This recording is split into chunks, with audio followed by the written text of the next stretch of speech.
Is Joe Biden's cancer diagnosis being exploited? That is the question our next guest tackled in the hours after the world learned of Biden's fate. He has stage 4 prostate cancer, usually one of the easiest cancers to treat. But like the waning days of his term, we've been left in the dark. How? When? Some accuse both political parties of taking advantage of Biden's misfortune. Team Trump circulated a fundraising email titled, "God Spared My Life for a Reason," following the health announcement, while many Dems lean into the leave the elderly statesman alone argument. Joining us now to break this all down is Kate Andrews, Deputy Chief Editor at The Spectator. Thank you so much for joining us. Thanks for having me. So I discussed this in my monologue segment for the day, the, in my view, totally ludicrous line by people like David Axelrod that, we can't really talk about, or we should just more politely or kind of maybe not do it, the discussion about Biden's cognitive decline, as the original Sin book just came out, the Hurt tapes just came out. I see a lot of, I can sense Democrats starting to try to minimize the concerns we all have about, Biden from back when he was president, given the diagnosis.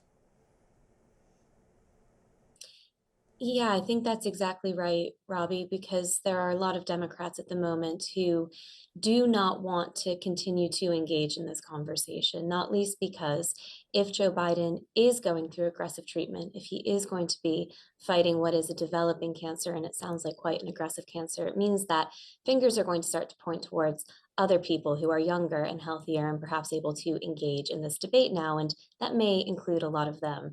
I think exploitation is happening on both sides, and of course it is. It's the height of politics. You already have President Donald Trump having recently shared on Truth Social that he's sending his best wishes to the Biden family, now asking questions about how long they knew about this cancer. You have the Vice President, J.D. Vance, interestingly being a little more nuanced, saying whether this is or is not the right time to be discussing this.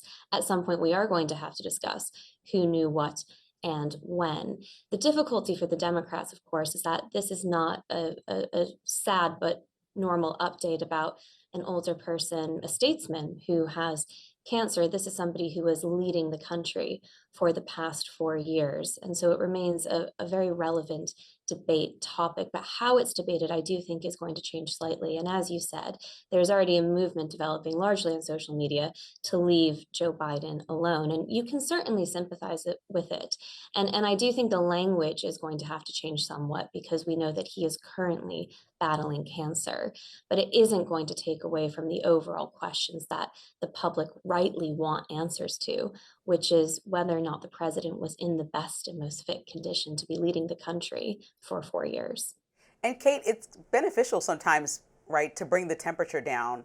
I know after the assassination attempt on President Trump's life, there was an overall conversation and call for the media to bring the temperature down and just address what had happened and how that's an unfortunate incident, no matter how you felt. And so is there a moment of pause? How long is that moment of pause before you start criticizing immediately when somebody goes through something heartbreaking?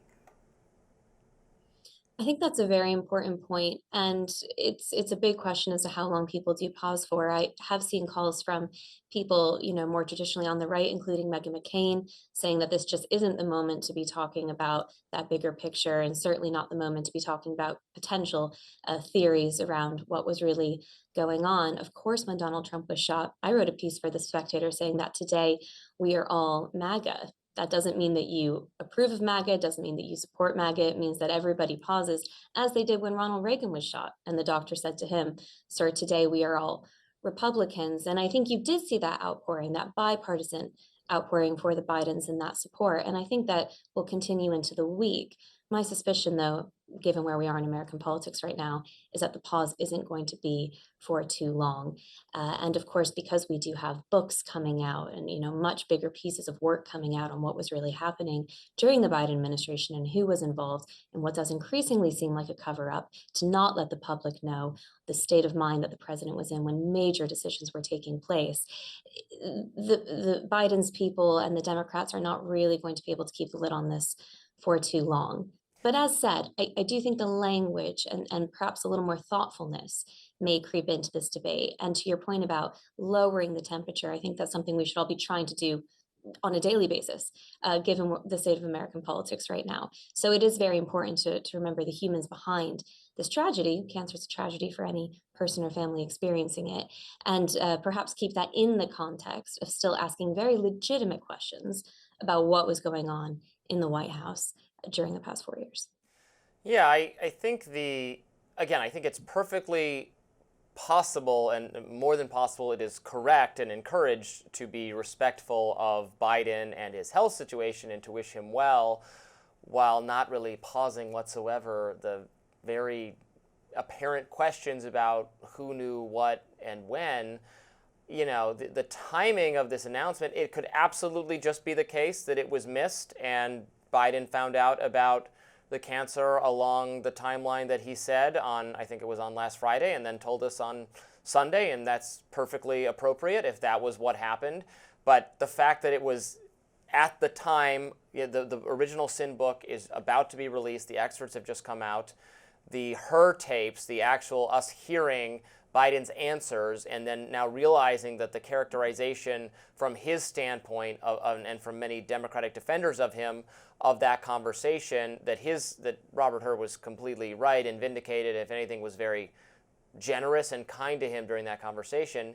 It seems like it's hard to not wonder, is now when a cancer announcement came out that they already knew about, to kind of make the coverage of the Biden health stuff cover up be a little less sharp and pointed. I don't think you're succumbing to like crazy conspiratorial thinking to wonder if that's what happened. No, certainly these are difficult but very legitimate questions to be asking. And because this was happening at the very top of politics in the United States, they have to be asked. These are people who had control over practically every aspects of our lives if they wanted to. And you have to ask what state the person who was actually running the country was in when those decisions were being made. I think it's very important that Democrats have this conversation as well. If you believe in a healthy democratic process through which we have parties that can truly challenge each other, the Democrats need to get this out of the system now.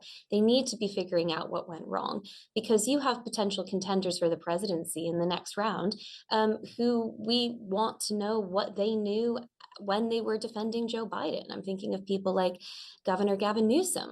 There are plenty of people who are going to possibly be putting their names forward to run the country again.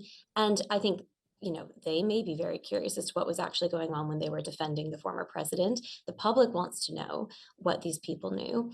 And I think the public have been asked to put up with a lot over the past couple of years. They were asked to believe that Joe Biden was absolutely fine going into that autumn debate with Donald Trump, and then they saw it before their eyes unfold in real time what the situation was. The Democratic base was not given the opportunity to have a real primary, to actually test the Democratic candidates. Kamala Harris did have votes next to her name because she was on the ticket with Joe Biden. But again, the public were being asked to tolerate a lot as that process unfolded. I think they really just want the answers now so people can move forward with full transparency. And this is a tragedy. Again, cancer is an absolute tragedy and it must be recognized. And we must talk about politicians as if they're human. It's dangerous not to, but you also must scrutinize them because they have asked for power over our lives. And when people are put into that situation, almost all questions are fair game. When you are an elected politician at the top of government, almost all questions are going to be fair game. And this is certainly one of them. Kate Andrews, we're going to stay on top of this, hopefully with some empathy and some good reporting. Thank you so much for all you're doing. Thanks for having me. Next up, Bill Maher torches SNL over a sketch he says portrays MAGA as racist.